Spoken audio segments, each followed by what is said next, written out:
Hi, boys and girls. We have been doing the American symbols, and today we are going to focus on the Pledge of Allegiance. I know it seems so simple, and sometimes we take for granted saying this, but we're gonna read it again, and we're really gonna break it down into what a lot of these important words mean. And obviously, based on the picture that they decided to draw the Pledge of Allegiance on, is the flag. We say the pledge to the flag when we say it.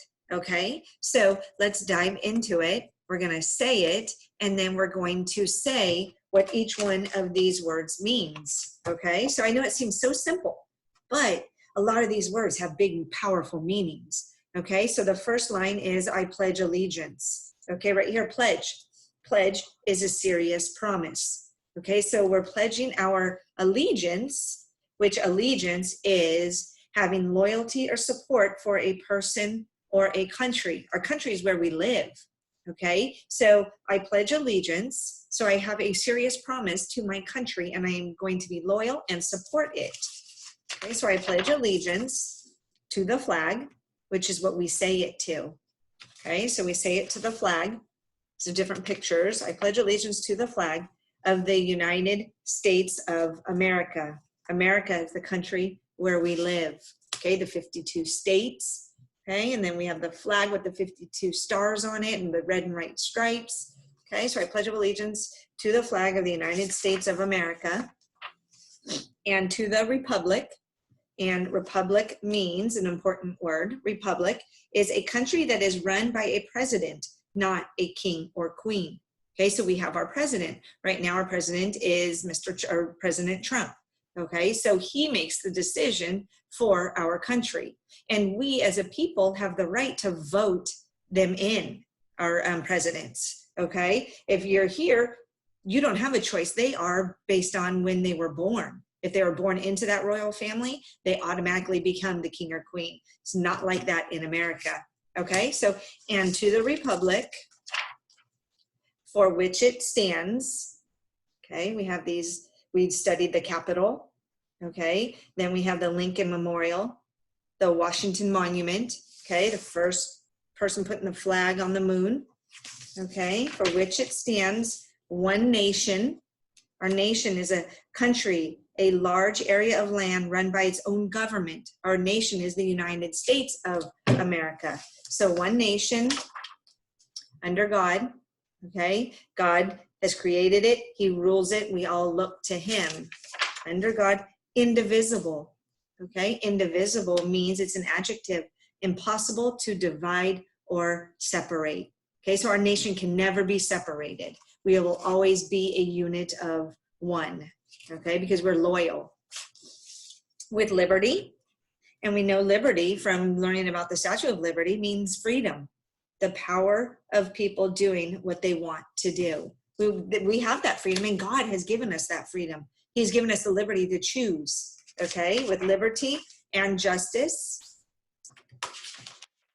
for all, okay? So that's what a lot of those important words mean, okay? And we say it, and we should be saying it respectfully as we're looking at the flag when we say it, okay? So here it says, turn the page for facts about the Pledge of Allegiance and the American flag, because they kind of go hand in hand.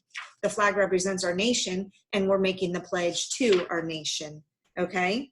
So here it says these photos that were in here, okay? So these were the different photos that were in here, different places in the United States, okay? Here's where the world's largest flag is.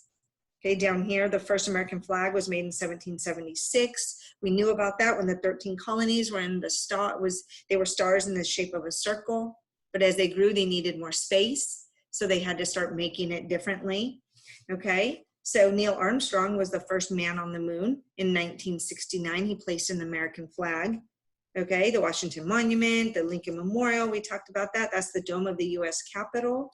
Okay, and then here the statue is the Statue of Justice, okay, on that page where it talked about justice, that justice will be served.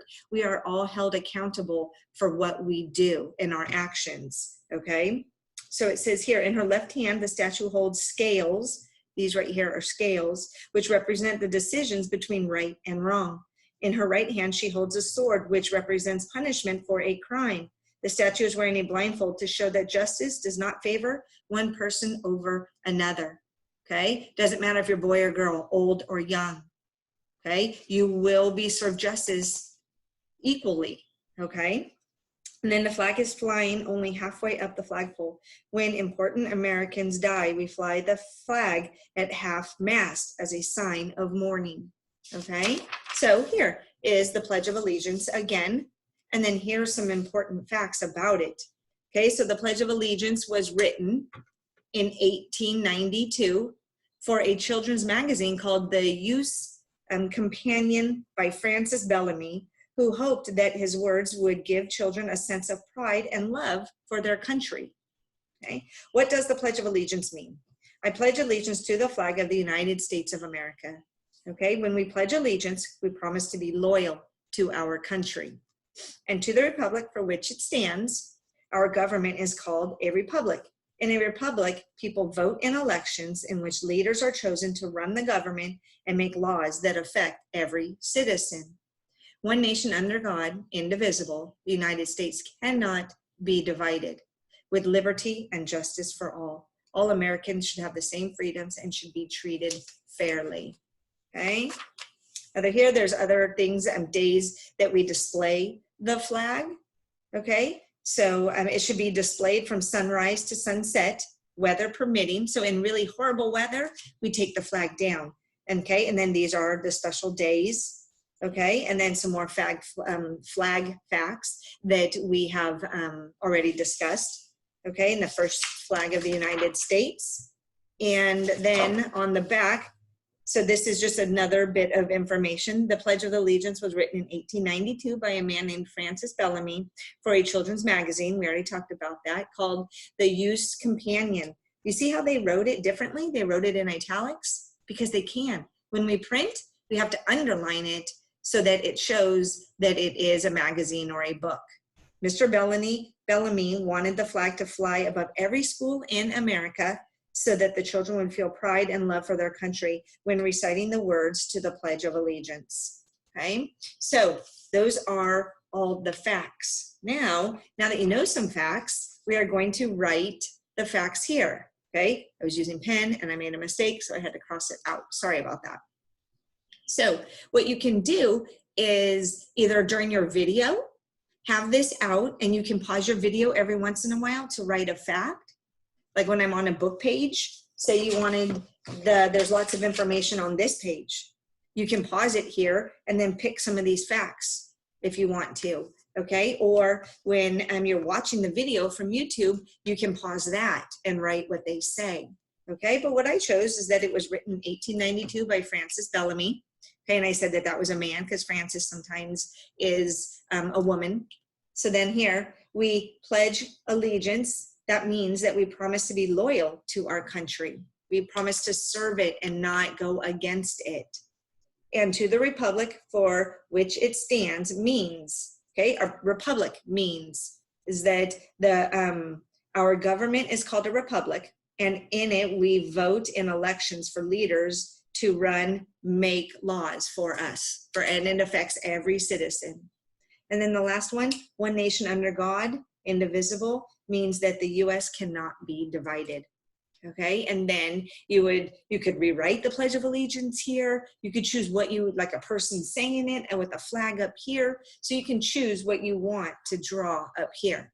Okay, so you're going to do this, and then if you want, you can continue practicing the sign language for the Pledge of Allegiance. Okay, that's something that I'm super excited about because it all ties in to our story about Helen Keller, how she has to use her hands to talk to people, and that we learned about the pledge and that there is a pledge, a sign language for the pledge. Okay, so I hope you enjoyed learning more about the Pledge of Allegiance and that we shouldn't take it for granted every time we say it. We should stand tall, we should have our right hand over our heart, and we should be looking at the flag the entire time we are pledging our loyalty to the United States. Okay, I hope you enjoyed learning about the pledge. Have a good night.